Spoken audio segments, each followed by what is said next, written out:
আল্লাহ রাসূল সাল্লাল্লাহু আলাইহি ওয়াসাল্লাম বাড়িতে পৌঁছে গেলেন, চোখের পানি ছেড়ে কাঁদলেন।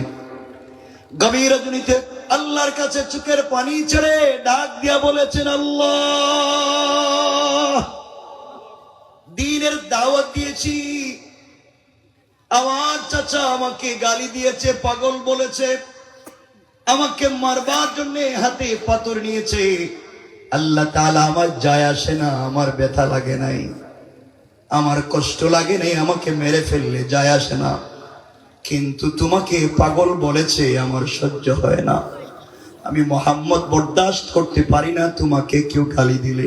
আওয়াজ হলো, আল্লাহ জানিয়ে দিলেন, কলিজার টুকরা বন্ধু আমার, কেউ যদি আমি আল্লাহকে গালি দেয় আমার যায় আসে না, আমার কোরআনের বিরুদ্ধে যদি চলে যায় আমার যায় আসে না, কারণ যা মন চায় করো। ওয়াত্তাকু ইয়াওমান তুরজাউনা ফীহি ইলাল্লাহ সুম্মা তুওয়াফা কুল্লু নাফসিন মা কাসাবাত ওয়া হুম লা ইউজলামুন।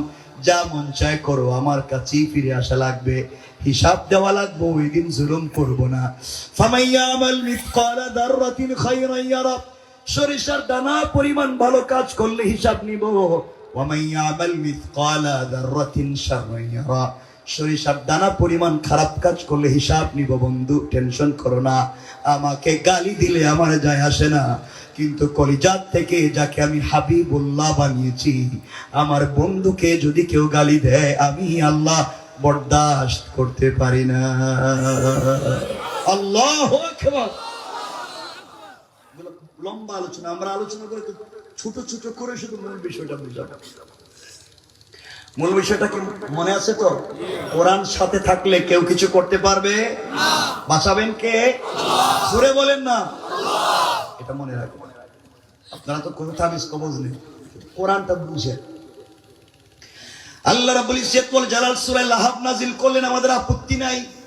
তাব্বাত ইয়াদা আবি লাহাব বলছেন, আমাদের আপত্তি নাই। আবু লাহাব ধ্বংস, আবু লাহাবের সন্তান সম্পত্তি ধ্বংস হয়ে গেছে বা হয়ে যাবে।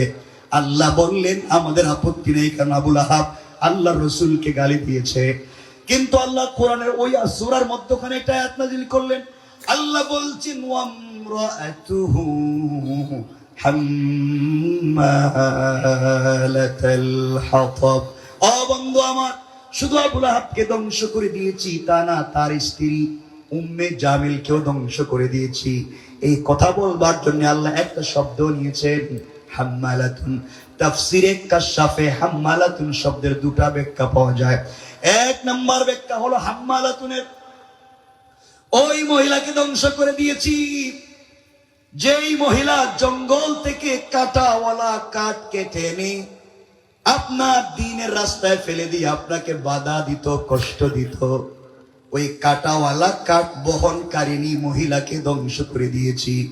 দুই নম্বর হাম্মালাতুন শব্দের ব্যাখ্যা, ওই মহিলাকে ধ্বংস করে দিয়েছি যেই মহিলা ঘরে ঘরে গিয়ে আপনার বদনাম করত, গীবত শিকায়াত করত, অন্তরের ভিতরে মানুষের প্রতি খারাপ ধারণা পোষণ করে রাখত। হাম্মালাতুন, খারাপ ধারণা পোষণকারিণী মহিলাকে আমি আল্লাহ ধ্বংস করে দিয়েছি।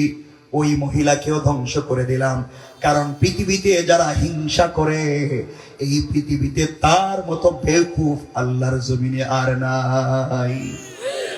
মনে রাখবেন, হিংসুক মুশরিকের মতো, কামিসলি মুশরিক, হিংসুক মুশরিকের মতো। আল্লাহ বলছেন, এই লাইলাতুল নিসফিন শাবান যে এলো, সবাইরে মাফ করে দিবেন, ইল্লা লিমুশরিকিন আও মুশাহিন।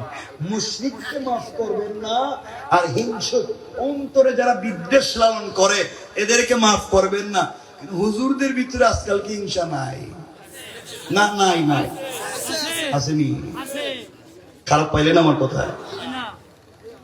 আপনারা খারাপ না, আমরাই তো খারাপের শেষ নাই। কথা কথা চলে আসতেছে, মাআল্লাহ সব না। দেখবেন এলাকায় যদি কেউ বড় হুজুর হয়ে যায়, কি হয়ে যায়? এলাকার কথা বলেন, এলাকার দেখবেন তিনি আর পাবলিকের সালাম দেন না। কথা বলেন নাকি? সালাম দেন না। আমি দিব কে? বড় হুজুর আমার সালাম দেওয়া, বড় হুজুরের সালাম দিলে জবাব দেন না। ঠিক আছে, ঠিক আছে, ঠিক আছে। কি বড় হুজুরের সঙ্গে মুসাফা করতেছে, রাস্তাতে যাইতে, হুজুর একটু মুসাফা, আমার ঠান্ডা লাগতেছে, হাত দিচ্ছে না, কিন্তু মুসাফার সময় বড় হুজুরের হাতে একটু হাদিয়া, একটু কি বলেন, একটু কি হাদিয়া, বুঝেননি? একটু হাদিয়া, আমার ছেলে আমেরিকার থেকে একটু হাদিয়া দিয়েছিল আপনার, থ্যাংক ইউ, ভেরি গুড, আবার এসে আরো দিও, কথা বলেন, এখন সব ঠিক হয়ে গেছে। আগে কইছিলেন আপনি, এগুলো সব বাদ দিতে হবে। আল্লাহ রাসূলের চরিত্র কেমন ছিল? আল্লাহ বলছে লাকাদ কানা লাকুম ফি রাসূলিল্লাহি উসওয়াতুন হাসানা। আমার রাসূলকে কেউ পিছন দিক থেকে সালাম দিলে এইভাবে সালামের জবাব দিতেন না। হাদিসের ইবারত রাসূল সিনা সহ ফিরে যেতেন। সুবহানাল্লাহ। কেউ ডান দিকে রাসূলকে সালাম দিলে এইভাবে বসে সালামের জবাব দিতেন না, ডাইরেক্ট ডান দিকে ফিরে যেতেন, অর্থাৎ রাসূল নিজেই ফিরে যেতেন। আল্লাহু আকবার। কেমন হয়ে গেল মাশাআল্লাহ রাসূল। আমার বন্ধুগণ, যে কথা বলতে চাইলাম, উম্মে জামিলের বিরুদ্ধে আয়াত নাযিল হলো, এখানে মূল পয়েন্ট যেটা বলতে চাই। দেখেন, উম্মে জামিল রাসূলের চাচী, রাসূলের কি? আবু লাহাবের স্ত্রী হইলে রাসূলের কি হয়? আরেকটা পরিচয়, রাসূলের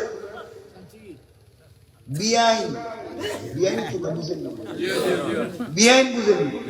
রাসূলের দুই মেয়ে যায়েনব এবং রুকাইয়াকে নবুয়তের আগে আবু লাহাবের দুই ছেলে উতবা এবং উতাইবার কাছে বিয়ে দিয়েছিলেন। এই জন্য আবু লাহাব একদিকে রাসূলের চাচা, অপরদিকে বিআই। উম্মে জামিল রাসূলের চাচী, অপরদিকে বিআই। চিন্তা করছেন নি? আমার বন্ধুগণ, আয়াত নাযিল হয়ে যাওয়ার পরে আবু লাহাব যখন জানিয়ে দিল উম্মে জামিল তার দুইটা সন্তান, ডাক দিয়ে বলছে উতবা এবং উতাইবাকে, শোনো, তোমাদের শ্বশুরের কাছে তোমার আর আমার বাবা, তোমার আর তোমার বাবার বিরুদ্ধে, তোমার বাবার বিরুদ্ধে আর তোমার মায়ের বিরুদ্ধে আয়াত নাযিল হইছে। সুতরাং এই মুহূর্তে তোমরা দুই ভাই যাও, তার মুখে থুতু নিক্ষেপ করে তার দুইটা মেয়েকে তালাক দিবা। নাউজুবিল্লাহ বলেন। বন্ধুগণ, সেটা বেইজ্জতির কথা, রাসূলকে তাই করলো। আল্লাহর রাসূল সাল্লাল্লাহু আলাইহি ওয়াসাল্লামের মুখের সামনে গিয়ে দুইটা মেয়েকে তারা তালাক দিয়ে আসলো। হাতের মধ্যে উম্মে জামিল অনেকগুলা পাথর নিয়ে, কাঁধের মধ্যে একটা পাথরের ব্যাগ নিয়েছে। আল্লামা আশরাফ আলী থানভী বয়ানুল কোরআনে লিখেন, দুইটা ব্যাগ নিয়েছে পাথরের। উম্মে জামিল আমার নবীকে মেরে ফেলবে, এই জন্য পাথর নিয়ে যায়। আল্লাহর রাসূল সাল্লাল্লাহু আলাইহি ওয়াসাল্লাম সিদ্দিকে আকবরকে সঙ্গে নিলেন, হাতিমে কাবায় শুয়ে পড়লেন। সিদ্দিকে আকবর বসা, আমার রাসূল সিদ্দিকে আকবরের রানের উপরে মাথা রেখে শুয়ে আছেন। আল্লাহর রাসূলের চেহারা মুবারকের দিকে সিদ্দিকে আকবর তাকায় আর মনে মনে চিন্তা করে, হারে, এই মানুষটা আমার রানের উপরে শুয়ে আছে, পৃথিবীর সবথেকে দামি মানুষ। আয় আল্লাহ, 1000 বৎসর যদি এভাবে চলে যায়, আমি যদি রাসূলে পাকের পবিত্র চেহারা মুবারকের দিকে তাকাইয়া থাকি, আমার মন বলছে আমার পেটে কোনোদিন খিদে লাগবে না।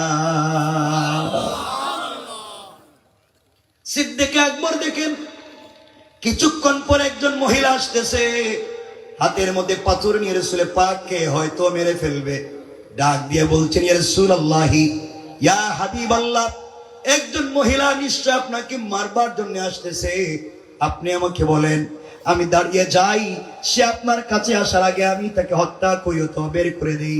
আল্লাহ রাসূল বললেন, না না, তাকে আসতে দাও।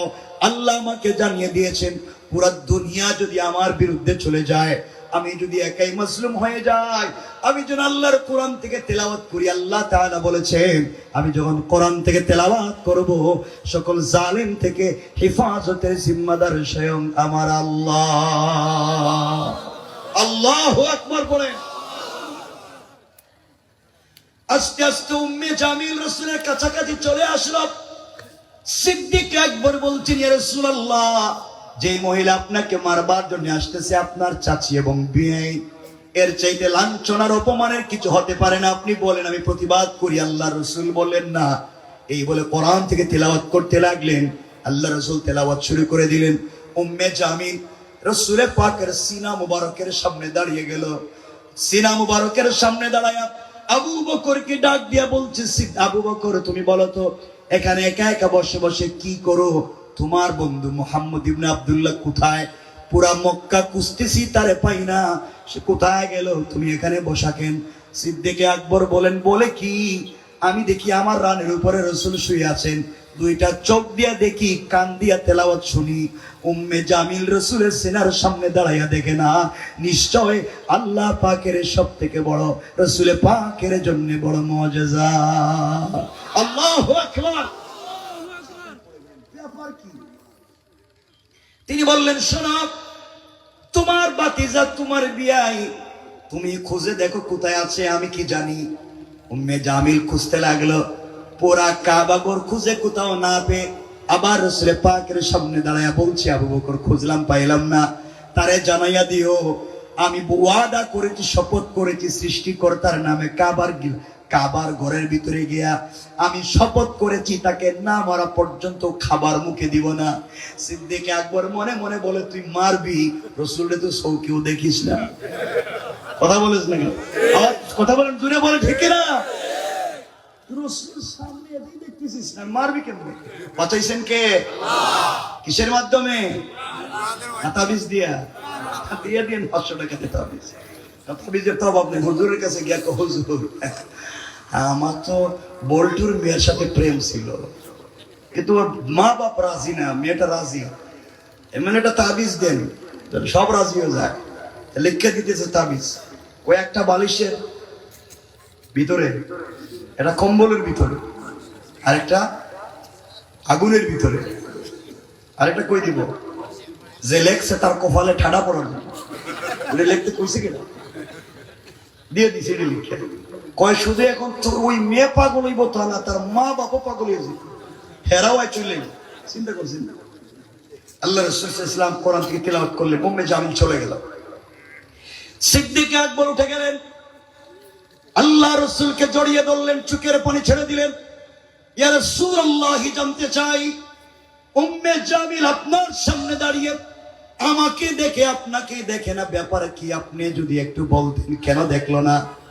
আল্লাহর রাসূল মুস্কি হাসি দিয়ে বলছেন, সিদ্দিক আকবর, শোনো, আল্লাহ আমাকে বলেছেন, কোন অমুসলিম, কোন কাফের যদি আমাকে মারবার জন্য আসে, আমি যদি মাজলুম হয়ে যাই, ওই সময়ের জন্য আমি কোরআন থেকে তেলাওয়াত করি। আল্লাহ বলেছেন, হিজাবাম মাসতুরা,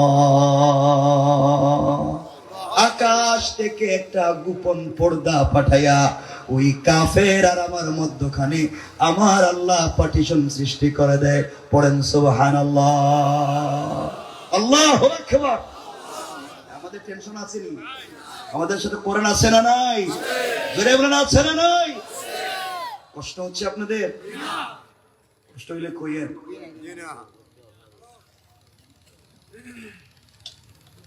বলবো আরো কিছু কথা সামনে, মনোযোগ দিয়ে শুনে। আমার বন্ধুগণ, কথাগুলো দিল দিয়ে শোনো, কি বলতে চাই। তাহলে এতক্ষণে বুঝাতে পারলাম, কোরআন সঙ্গে থাকলে আমাদের কোনো বিপদ নাই। এবার আপনাদেরকে সরাসরি দেখাবো যে আল্লাহ রসুলকে পুরো পৃথিবীর মানুষ কাফেরেরা ঘিরে ফেলেছে, বাঁচবার কোনো পথ নাই, চতুর্দিক থেকে তীর আর নেজা। আল্লাহ রসুল তিলাওয়াত করলেন, আল্লাহ তাআলা তাকে বাঁচাইয়া দিয়েছে। আল্লাহ রসুল যেদিন হিজরত করে মক্কা থেকে মদিনায় যাবেন, আমরা ঘটনা বলবো না, আল্লাহ রসুল গভীর রজনীতে শুয়ে আছেন, জিবরিল আমিন হাজির হয়ে সালাম দিয়ে বলছেন, ইয়া রাসূলুল্লাহ, ইয়া হাবিবাল্লাহ, পয়গম্বরে আরবি, আপনি উঠে যান, আপনি রেডি হয়ে যান, আপনাকে ইয়াসরিবের দিকে, খেজুর বাগানের দিকে, মদিনার দিকে হিজরত করবার নির্দেশ দিয়েছেন স্বয়ং আল্লাহ তাআলা। আমার রাসূল উঠে গেলেন, 2 রাকাত সালাত পড়লেন। কথাটা আবার মনে রাখবেন। রাসূল কি করছেন? আলোচনার শেষে এই কথাটা নিয়ে আসবো।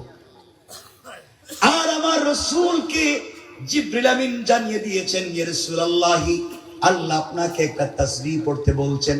জিবরাইল কি তাসবিহ পড়বো? আল্লাহ বলছেন, জবানে শুধু আপনি পড়েন, আস্তাগফিরুল্লাহ, আস্তাগফিরুল্লাহ, আস্তাগফিরুল্লাহ।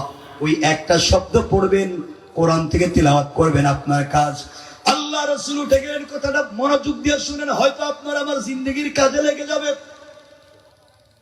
আল্লাহ রাসূল 2 রাকাত সালাত পড়ে ঘর থেকে বের হয়ে যাবেন, হঠাৎ করে তার কানের মধ্যে একটা আওয়াজ বাড়ি খাইলো। আওয়াজ হলো, ঘরের চতুর্দিকে কাফেররা বেষ্টন করে রেখে দিয়েছে তাকে মেরে ফেলবার জন্য। আল্লাহকে ডাক দিয়া বলছেন, আল্লাহ তাআলা, আমি খালি হাতে ঘর থেকে বের হব, আমার ঘরের চতুর্দিকে কাফেররা তীর নিয়ে নেজা নিয়ে বল্লম নিয়ে দাঁড়িয়ে আছে, দরজা খুললে মেরে ফেলবে। আপনি কি আমাকে মারাইয়া ফেলবার জন্য ঘর থেকে বের হতে বলছেন? আল্লাহ বলছেন, বন্ধু আমার, তোমার কাজ হলো হাসবি আল্লাহ, আল্লাহ আমার জন্য যথেষ্ট। আমার উপরে ভরসা করে কোরআন থেকে তিলাওয়াত করে আস্তাগফিরুল্লাহ শব্দের জিকির করে ঘর থেকে বের হয়ে যাওয়া। আর সকল কাফেরদের থেকে হেফাজতের জিম্মাদার স্বয়ং আমি আল্লাহ। আল্লাহু আকবার। আল্লাহ রাসূল ঘরের দরজার কাছে গেলেন, দরজা খুলে ফেলবেন, আবার ডাক দিয়া বলছেন, আল্লাহ তাআলা, নিশ্চয় আপনি আমাকে বাঁচাবেন, এতে সন্দেহ নাই। ওয়ালাকিন লিয়াতমাইন্না কলবি, কিন্তু অন্তরে যে প্রশান্তি পাই না। আল্লাহ, আত্মরক্ষা করবার জন্য যদি কোনো জিনিসের ব্যবস্থা করে দিতেন, তাহলে আমার উম্মতেরা ওখান থেকে শিক্ষা নিত, কখনো জালেমের সামনে খালি হাতে যাওয়ার প্রয়োজন নাই, কিছু না কিছু হলেও আত্মরক্ষা করার জন্য নিয়ে যাওয়া দরকার। আল্লাহ বলেন, বন্ধু, তাই যদি চিন্তা করো, পুরা দুনিয়ার কাফের তোমার দরজার সামনে দাঁড়িয়ে আছে, আর তুমি আত্মরক্ষা করবার জন্য কি নিবা? হাতের মধ্যে কিছু খঙ্কর নেও, হাতের মধ্যে কিছু বালি নেও, অথবা হাতের মধ্যে কিছু পাথর নেও, কোরআন থেকে তিলাওয়াত করে সূরা আল বাকারা শেষ 2টা আয়াত তিলাওয়াত করেন, ওখানে কিছু একটা ফু দেন, আর আস্তাগফিরুল্লাহ পড়েন। ওগুলা পড়ে পড়ে দরজা খুলে বের হয়ে যান, সামনের দিকে কঙ্কর গুলা নিক্ষেপ করবেন, আর চতুর্দিকের কাফেরদের চুকে চুকে পৌঁছে দেওয়ার জিম্মাদার আমি আল্লাহ। আল্লাহ রাসূল বলছেন, আল্লাহ কি বললেন? আমি দরজা খুলে যদি কঙ্কর গুলা সামনে মারি, ডাইনে বামে পিছনে কাফেররা তো চতুর্দিকে, আমি সামনে মারতে পারবো, একসাথে তো চতুর্দিকে দিতে পারবো না, অন্যদিকের কাফেররা তো আমাকে মেরে ফেলবে। আল্লাহ বলছেন, বন্ধুরে, তোমার কাজ হলো শুধুমাত্র সামনের দিকে নিক্ষেপ করা, আর চতুর্দিকের কাফেরদের চুকে চুকে পৌঁছে দেওয়ার জিম্মাদার স্বয়ং আমি আল্লাহ। আল্লাহু আকবার, জোরে বলেন। দেখতেছেন আল্লাহ কেমনে বাঁচায়। আল্লাহ রাসূল দরজা খুললেন, কঙ্কর গুলা সামনের দিকে শুধু মারলেন, এভাবে ছিটা দিলেন, তাকাইয়া দেখেন ডাইনে বামে পিছনে চতুর্দিকের কাফেররা চোখ রগড়াতে লাগলো, চোখ মুছতে লাগলো, সবার চোখে মুখে পড়ে গিয়েছে। আল্লাহ রাসূল মদিনায় পৌঁছে গেলেন।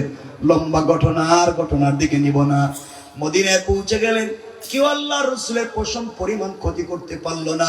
একদিন আল্লাহ তাআলার কাছে সুযোগ বুঝে জিজ্ঞেস করলেন, বন্ধুরে, আল্লাহ জিজ্ঞেস করছেন, বন্ধু তুমি বলো না, ওই দিন তুমি কেমনে আসলা? তোমার হাত তো খালি ছিল, চতুর্দিকের কাফেররা তোমাকে বেষ্টন করে দিল, শুধু সামনের দিকে নিক্ষেপ করলা, কেউ তোমাকে ধরতে পারলো না, কেমনে আসলা একটু বলো না। আল্লাহ রাসূল বলছেন, আল্লাহ তাআলা আমি কি জানি? আপনি আমাকে বলছেন আস্তাগফিরুল্লাহ পড়তে, আপনি আমাকে বলছেন কোরআন থেকে তিলাওয়াত করতে, বালের মধ্যে ফুক দিয়ে সামনের দিকে নিক্ষেপ করলাম, চতুর্দিকের কাফেরদের চুকে চুকে কেমনে গেল আমি জানি না। আমার আল্লাহ জবাব দিলেন, বন্ধু শোনো কেমনে গেল। আমার رميت إذ رميت ولكن الله رمى। আল্লাহ বলছেন, বন্ধুরে, তুমি যখন কঙ্কর গুলা নিক্ষেপ করতে গিয়েছ, ওইটা তোমার হাত থাকে নাই, আমি আল্লাহর কুদরতের হাত হয়ে গিয়েছে, আর আমি আল্লাহ তাআলা আমার হাত দিয়া তোমার সকল জালেমদের চুকে চুকে পৌঁছে দিয়েছি। পড়েন সুবহানাল্লাহ, আল্লাহু আকবার। বাঁচিয়ে দিয়েছেন কে? শুধু কোরআন। এই জন্যই আজকের আলোচনা, লিতুখরিজান নাস মিনাজ যুলুমাতি ইলান নূর। এই কোরআনই পারে একমাত্র অন্ধকার থেকে আলোর পথ দেখাতে, আর আমরা সে কোরআনকে ভুলে যাই, কোরআনকে মনে রাখতে পারি না। কোরআন থেকে আমরা অনেক দূর পর্যন্ত পৌঁছে গিয়েছি। আমরা পারবো তো এই কোরআনকে সঙ্গে রাখতে? বলেন না ইনশাআল্লাহ? আরো জোরে বলেন না ইনশাআল্লাহ? খুব লম্বা চূড়া কথা নয়, খুব মনোযোগ দিয়ে শোনেন। আমরা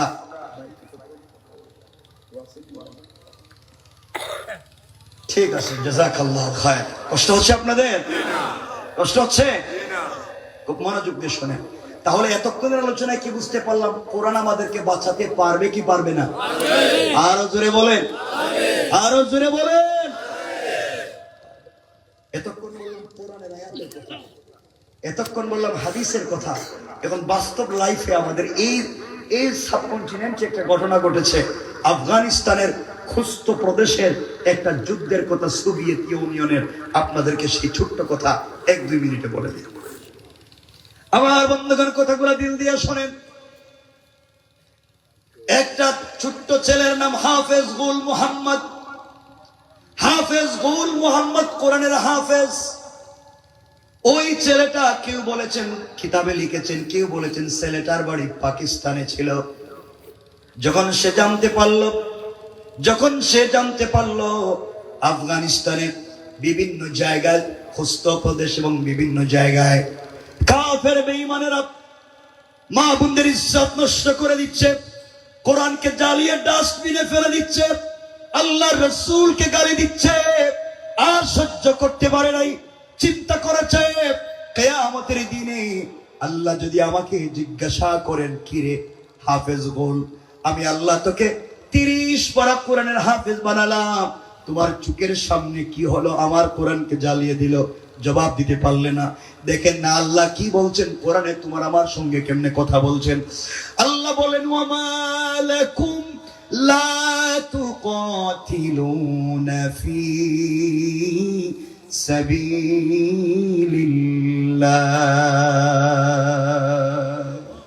আল্লাহ বলেন, কি হয়েছে তোমাদের? তোমরা কেন কিতাল করো না? তোমরা কেন যুদ্ধ করো না আল্লাহর রাস্তায়? কার পক্ষে, কার বিপক্ষে?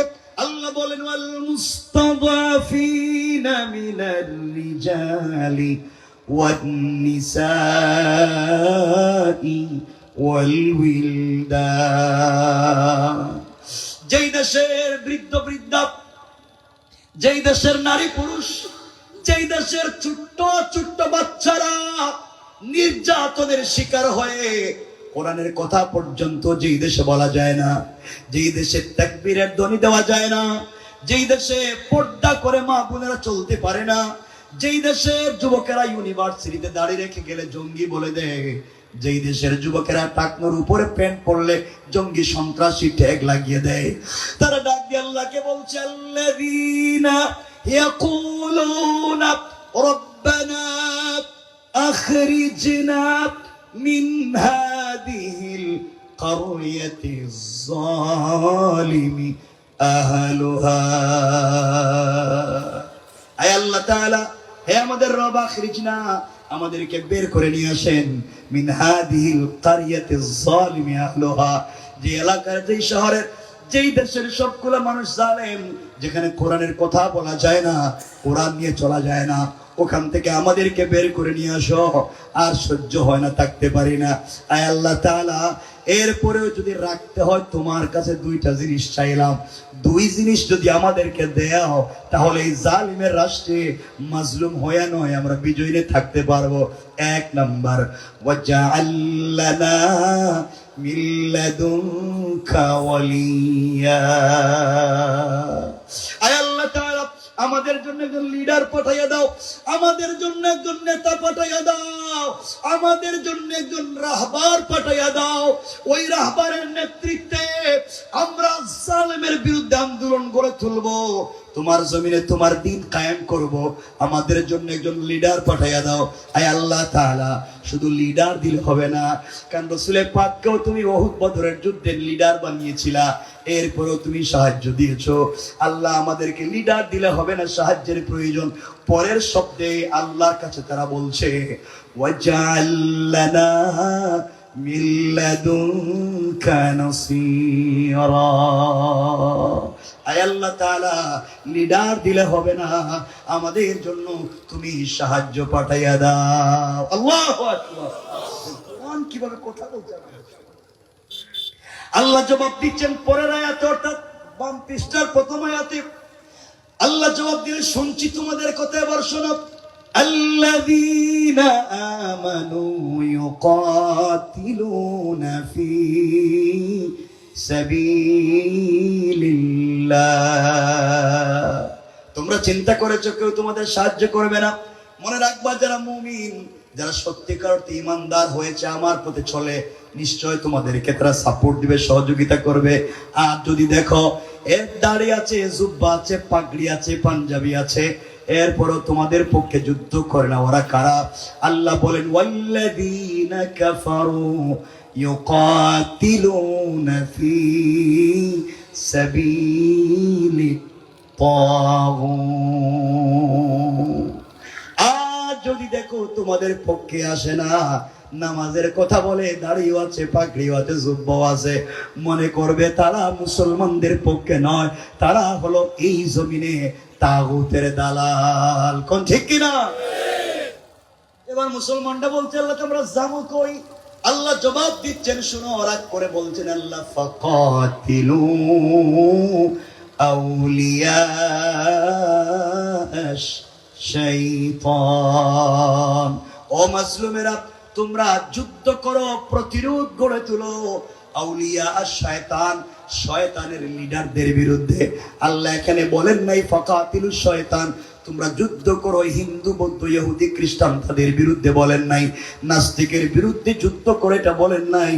আল্লাহ বলছেন তোমরা প্রতিরোধ করো আউলিয়া আর শয়তান, তাদের লিডারের বিরুদ্ধে। আল্লাহর কাছে মুসলমানটা বলছে, আল্লাহ আমরা তো ছোট মানুষ, এদের বিরুদ্ধেই পারি না, লিডারের বিরুদ্ধে কেমনে পারবো?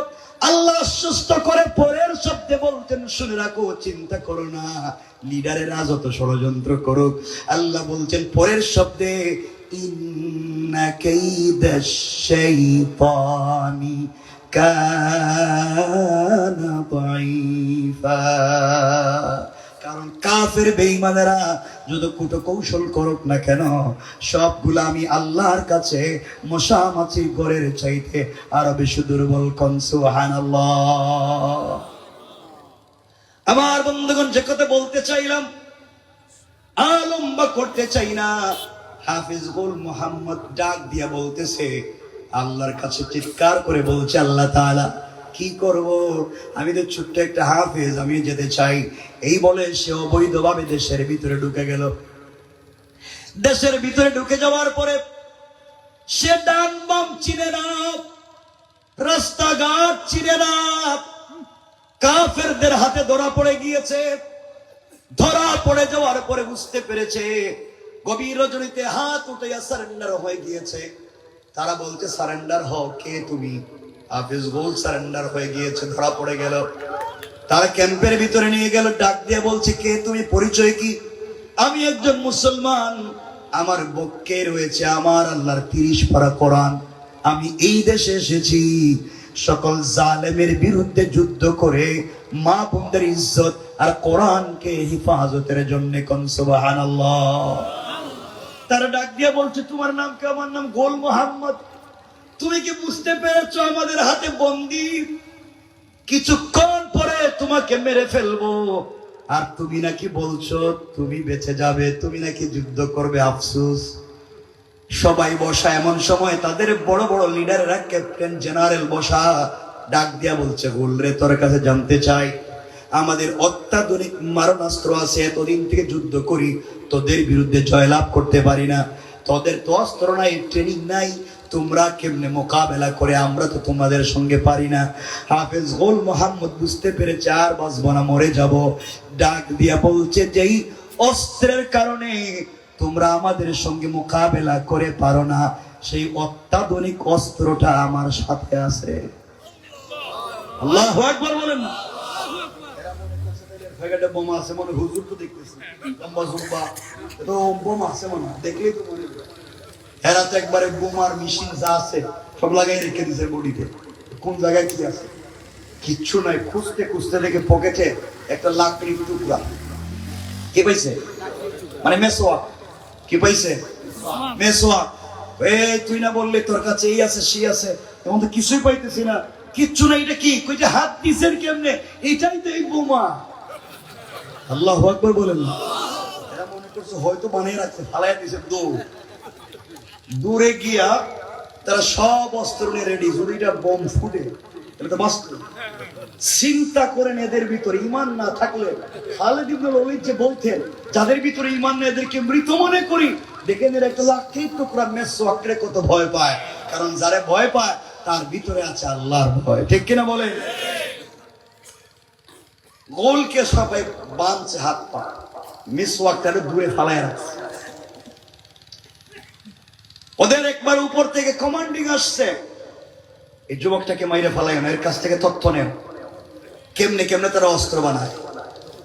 সবাই বলছে শোনো গোল, তোমাকে আমরা ছেড়ে দিব, তুমি শুধু যদি তোমার যে অস্ত্র আছে বললা তোমার কাছে, এইটা দিয়ে যদি এই যে আমাদের 350টা ট্যাঙ্ক রাখা, একটা ট্যাঙ্ক ধ্বংস করতে পারো তাহলে তোমার ছেড়ে দেব। ঠিক আছে, আমার একটু পানি দেন। ও পানি দিয়ে কি করবে? তো বোমা বানাবো।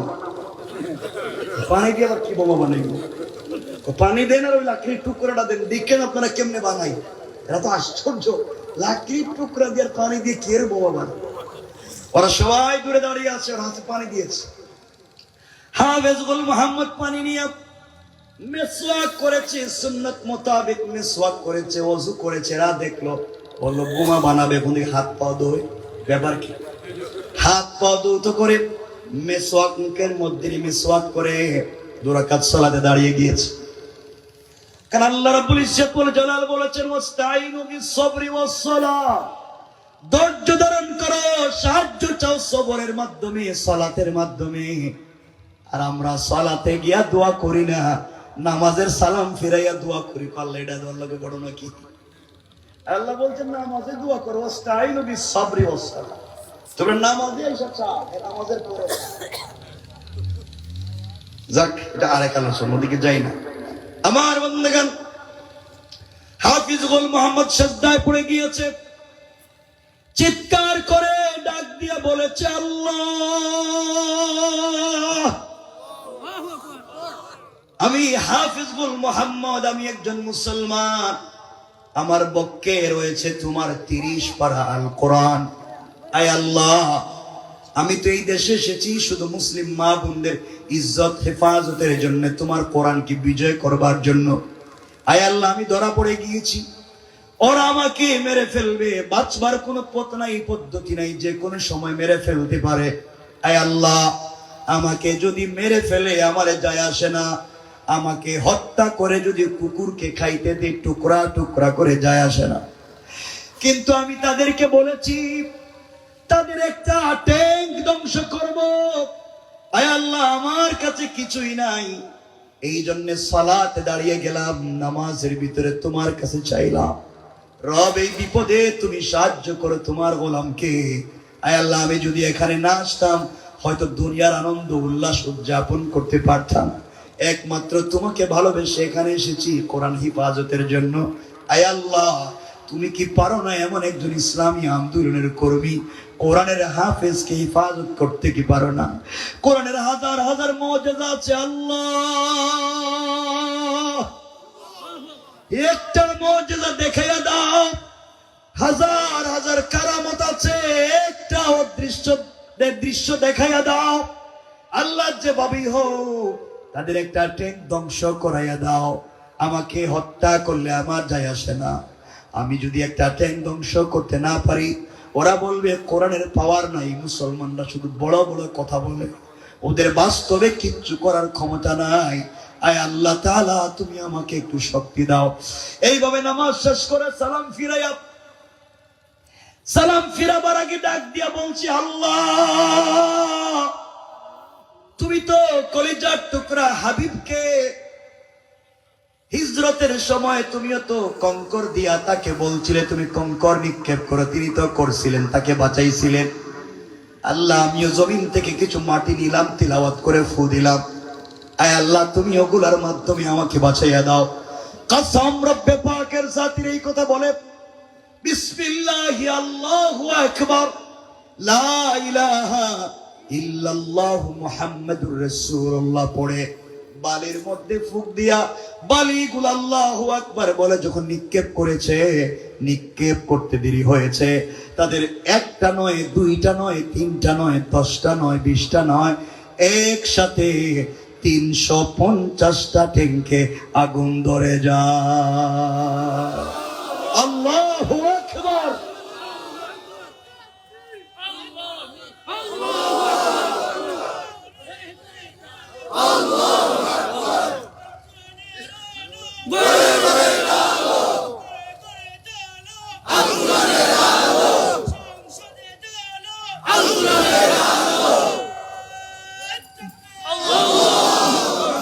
আমার বন্ধুগণ, কথা অনেক লম্বা, অনেক লম্বা। আমি সেখান থেকে হয়তো নিয়ে যেতে পারতাম আপনাদেরকে খলিফাতুল মুসলিমিন ওমর ফারুকের কাছে। ইসলাম সংসদে পৌঁছে গেলে কোরআন দিয়ে কেমনে সংসদকে পরিবর্তন করা যায়। আমার সময় শেষ, 9:20। আপনারা উঠবেন না। আমরা যতক্ষণ কথা বলেছি, আপনার পুরো আলোচনায় বুঝতে চাইছি, আমাদেরকে হেফাজত করতে পারবেন কে? যদি সাথে কোরআন থাকে।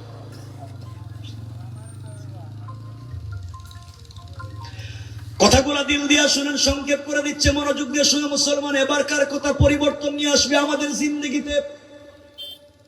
কোরআন যদি সঙ্গে থাকে, কেমনি আমরা বেঁচে যাব?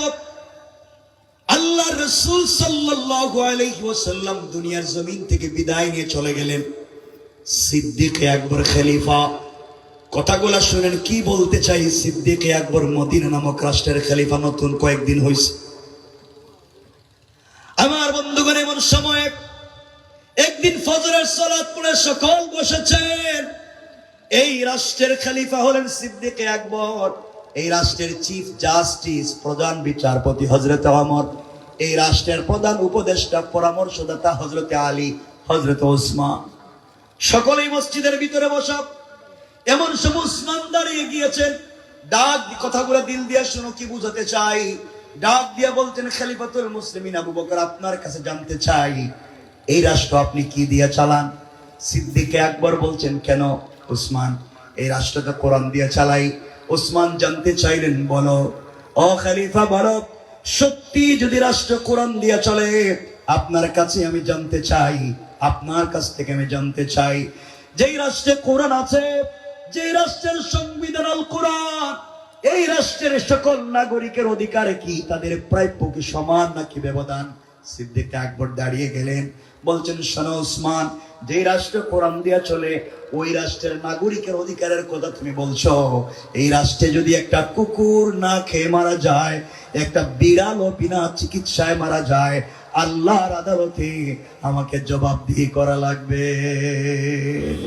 আল্লাহু আকবার। কোরআন কি করতে পারে সমাজকে? 1-2 মিনিট শুনেন মনোযোগ দিয়ে। আমার বন্ধুগণ, কথাগুলো দিল দিয়া শুনেন। উসমান ডাক দিয়া বলছেন, খলিফা আবু বকর, জানতে চাই, এই মাত্র আসার পথে দেখে আসলাম একজন বিধবা বৃদ্ধা মহিলা, তার ঘরে 3 দিন গেল খাবার নাই, 4র্থ দিন আজকে শুরু হয়ে গেল। মহিলার স্বামী নাই, মহিলার সন্তান নাই, মহিলা বৃদ্ধা, চোখে দেখে না, অন্ধ। 3-4 দিন হয়ে গেল, তার ঘরে খাবার নাই। আপনি খলিফা কেন দিলেন না? আল্লাহর কাছে কি জবাব দিবেন কিয়ামতের দিনে? আপনি নাকি কোরআন দিয়ে রাষ্ট্র চালান, একজন বৃদ্ধ মহিলা তার খাবার পায় না। হযরত সিদ্দিক আকবর চোখের পানি ছেড়ে দিলেন। ডাক দিয়া বলছেন, উসমান রে, মাত্র কয়েকদিন হলো খলিফা হয়েছি, সবার কাছে খবর পৌঁছে দিতে পারি নাই, সবার ঘরে ঘরে যেতে পারলাম না, সবার কাছে যেতে পারলাম না। নিশ্চয় আমি যাবার চেষ্টা করব। আর আজকে থেকে ওই মহিলার বাড়িতে 3 বেলার খাবার বাইতুল মাল থেকে আমি দিয়ে দিলাম। উসমান বলছেন, কেমনে কি? আপনি খাবার দিলে হবে কি? মহিলা বৃদ্ধা, চোখে দেখে না, কে রান্না করে দিবে, কে তার ঘর মুছে দিবে, কে তার কাপড় ধুয়ে দিবে, কে তার খিদমত করবে, এমন লোকের দরকার। সিদ্দিক আকবর বলছেন, ভাইরে, আমার কাছে তো কোনো ফ্রি সার্ভিস দেওয়ার মতো খাদিম নাই যে আমি পাঠাবো, আর মহিলা পয়সা দিতে পারবে না, বাইতুল মাল থেকে আমি খরচ দিতে এই মুহূর্তে পারবো না। কে ওই মহিলার বাড়িতে ফ্রি খিদমত করবে? মহিলার বাড়িতে রান্না করে দিবে, ঘর মুছে দিবে, বাথরুম পরিষ্কার করে দিবে, মহিলাকে নিজের হাতে খাইয়ে দিবে। সকল মসজিদের ভিতরে, মদিনার মসজিদের ভিতরে 3 পথ নীরবতা, কেউ দাঁড়ায় না। সিদ্দিক আকবর বলছেন, এমন কি কেউ দয়ালু কেউ আছো? ওই মহিলার বাড়িতে তুমি ফ্রি খাবার পৌঁছে দিবা, মহিলার বাড়িতে রান্না করে দিবে, এমন কি কেউ আছো? কেউ দাঁড়ায় না। এমন সময়ে এমন অবস্থায় একজন লোক দাঁড়িয়ে গিয়েছেন, হযরত ওমর ফারুক রাদিয়াল্লাহু তাআলা আনহু। ওমর ফারুক দাঁড়িয়ে গেলেন, ডাক দিয়ে বলছেন, খলিফাতুল মুসলিমিন, আমিরুল মুমিনিন, সিদ্দিক আকবর, আপনার কাছে আমি জানতে চাই, আপনার কাছে আমি বলতে চাই। মাশাআল্লাহ।